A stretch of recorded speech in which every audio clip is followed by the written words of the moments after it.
বাবা মা সন্তানের সুন্দর সুখী পরিবার, অথচ সন্তানের জন্মদিনে বাবাটা মা এবং সন্তানকে হত্যা করে, তারপর নিজেও আত্মহত্যা করে।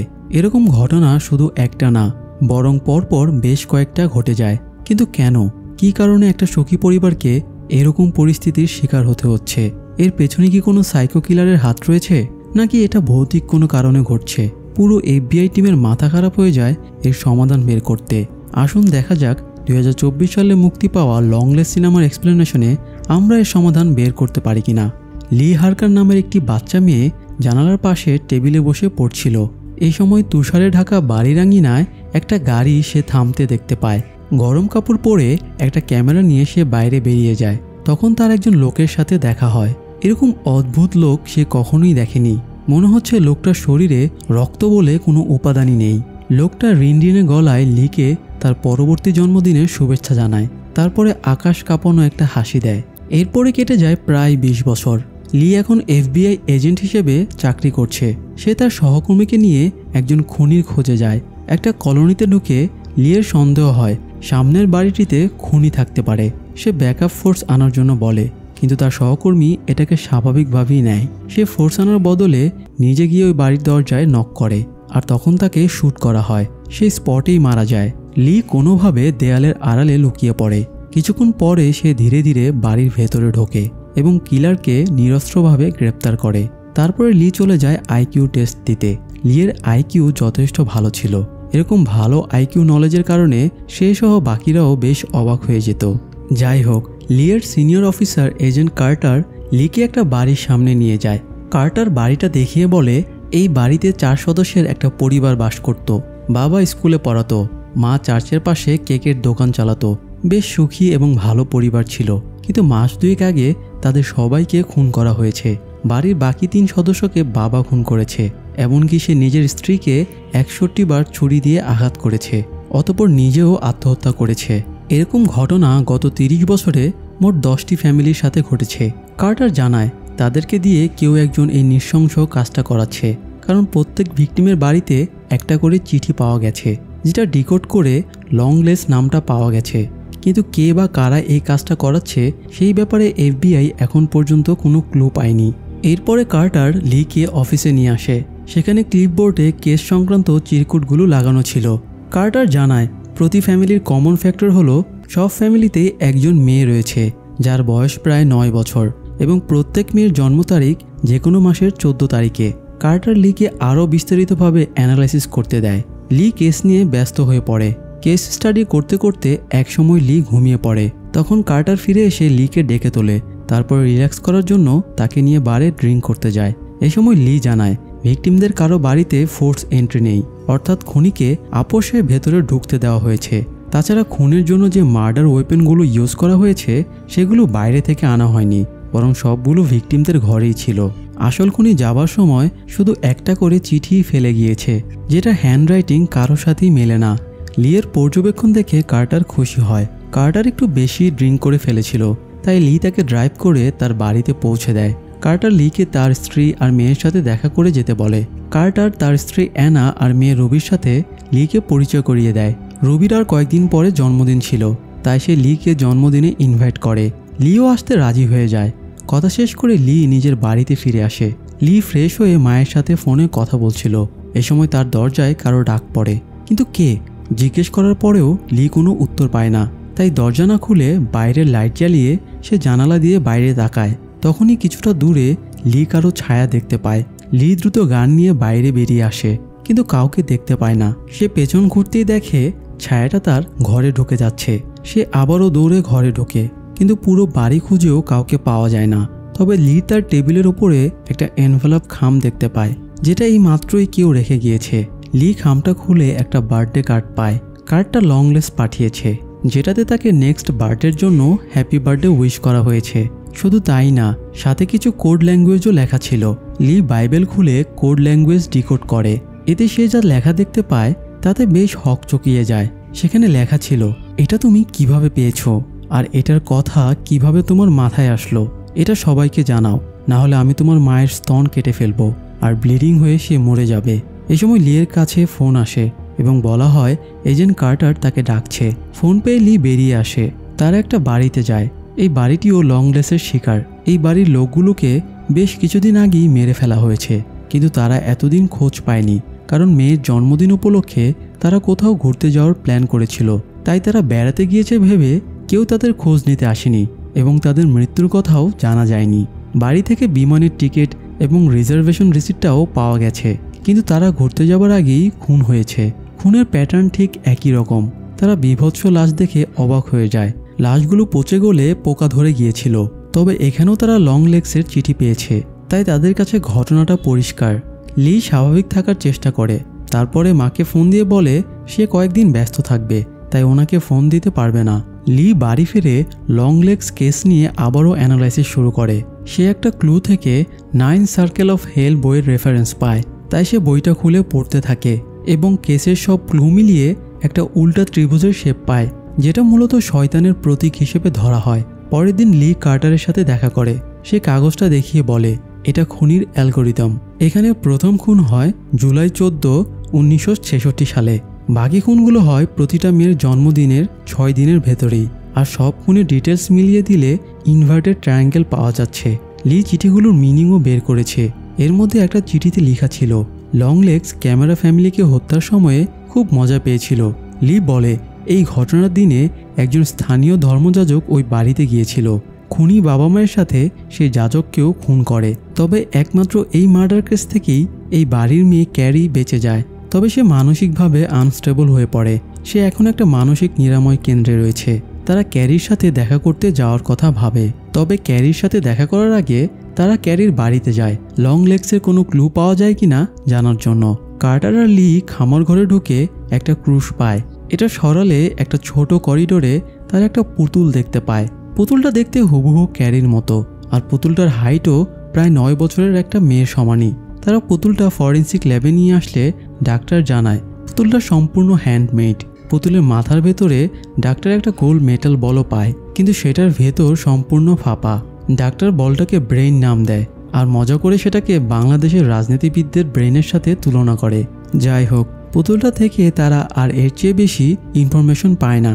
লি আর কার্টার মানসিক নিরাময় কেন্দ্রে ক্যারির সাথে দেখা করতে যায়। প্রথমে ডাক্তার তাদের জানায় ক্যারি 2 দিন আগ পর্যন্ত মানসিক রোগী ছিল, কিন্তু গতকাল থেকে অলৌকিকভাবে সে সুস্থ হয়ে গেছে।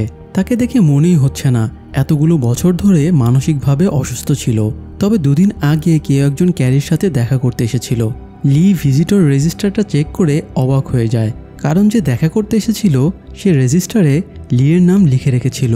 এটা দেখে লি বলে সে ক্যারির সাথে দেখা করতে চায়। ডাক্তারও তাকে অনুমতি দিয়ে দেয়। লি ক্যারিকে সেদিনের ঘটনার ব্যাপারে জিজ্ঞেস করে। সে পুরো ঘটনা খুলে বলে। সে এটাও বলে তারা কোনো কিছুর বশীভূত হয়ে গিয়েছিল। সে যা বলবে সবাই তাই করতে বাধ্য হবে, এমন একটা পরিস্থিতির সৃষ্টি হয়েছিল। লি ক্যারির সাথে কথা বলা শেষ করে FBI ব্যুরোতে ফিরে আসে। লি কার্টারকে বলে এখানে হয়তো ব্ল্যাক ম্যাজিকের কোনো ব্যাপার রয়েছে। তারা পুতুলটা খুঁজে পাওয়ার দিনই ক্যারি সুস্থ হয়ে গেছে। কার্টার লিয়ের কথাকে গুরুত্ব না দিয়ে জিজ্ঞেস করে লংলেগসের সাথে তার কি সম্পর্ক। ক্যারির সাথে যে দেখা করতে গিয়েছিল সে নিঃসন্দেহেই লংলেগসই ছিল। সে রেজিস্টারে লিয়ের নাম কেন লিখল? কার্টার আরও বলে সে লিয়ের পুরনো রেকর্ড চেক করে দেখেছে। 13 জানুয়ারি 1974 সালে লিয়ের মা একটা পুলিশ কমপ্লেন করেছিল, যেটা ছিল লিয়ের 9ম জন্মদিনের ঠিক একদিন আগের ঘটনা। কোনো একজন লোক নাকি তাদের বাড়িতে ফোর্সফুলি ঢুকে পড়েছিল। কার্টার বলে হতে পারে সেই লোকটাই লংলেগস, কেননা লিয়ের জন্মদিনও বাকি ভিকটিমদের মতো 14 তারিখে। তাই হতে পারে লংলেগসের সাথে লিয়ের কোনো যোগসূত্র রয়েছে। এই জন্য কার্টার লিকে নির্দেশ দেয় লি যেন বাড়ি ফিরে যায় এবং তার মাকে সেই আগন্তুক লোকটার ব্যাপারে জিজ্ঞেস করে। তারপর যেন সেসব ডিটেলস কার্টারকে এসে জানায়। লি কার্টারের নির্দেশ মেনে নেয়। লি তার মায়ের সাথে দেখা করে। লি তার মায়ের মধ্যে বেশ অদ্ভুত আচরণ লক্ষ্য করছিল। সে মাকে জিজ্ঞেস করে তার 9ম জন্মদিনে কি ঘটেছিল। লির মা সেই প্রশ্নের উত্তর দিতে চায় না। তখন লি মনে করিয়ে দেয় সেদিন কোনো একজন স্ট্রেঞ্জার তাদের বাড়িতে এসেছিল এবং তুমি পুলিশকে ফোন করে কমপ্লেন করেছিলে। কিন্তু লিয়ের মা সব অস্বীকার করে বলে তাদের বাড়িতে কখনোই কোনো পরিচিত বা অপরিচিত লোক আসেনি। তিনি লিকে চুপ করে যেতে বলেন এবং তারপর বলেন বাচ্চা মেয়েদের এত কিছু জানতে নেই। লি বলে সে আর বাচ্চা নেই, সে বড় হয়ে গেছে। লিয়ের মা জোর গলায় বলে তুই বড় হয়েছিস কারণ তোকে বড় হওয়ার সুযোগ দেওয়া হয়েছে। সবাই বাঁচার সুযোগ পায় না। মায়ের কথা অবাক হয়ে লি জিজ্ঞেস করে, মা তুমি এসব কি বলছো?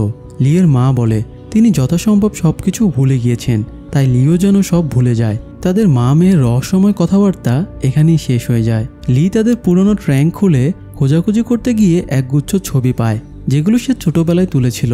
ফটোগুলোর মাঝে ওই স্ট্রেঞ্জার লোকটারও একটা ফটো পায়, যে লোকটা সেদিন তার বাড়িতে এসেছিল। লি ফটোটা নিয়ে FBI-কে দেয়, আর এই ফটোর ওপর ভিত্তি করেই লোকটাকে একটা বাস স্টপেজ থেকে গ্রেপ্তার করা হয়। বুড়োতে আনার পরে লোকটার নাম জিজ্ঞেস করলে সে বলে তার নাম ডেল ফার্দিনান্দ কোবল। তাকে জিজ্ঞেস করা হয় সে লি হার্কারকে কিভাবে চিনে। তখন কোবল অসংলগ্ন কথাবার্তা শুরু করে আর লিয়ের জন্য হ্যাপি বার্থডে গান গাইতে শুরু করে। এজেন্ট ব্রাউনিং পুরো ঘটনা লি আর কার্টারকে জানিয়ে বলে তারা কোবলের নোটবুক পেয়েছে। সেই হ্যান্ডবুকের হ্যান্ডরাইটিং আর মৃত ভিকটিমদের কাছে পাওয়া চিঠির হ্যান্ডরাইটিং একদম সেম, তাই তারা নিশ্চিত এই কোবলই আসল লং লেগস।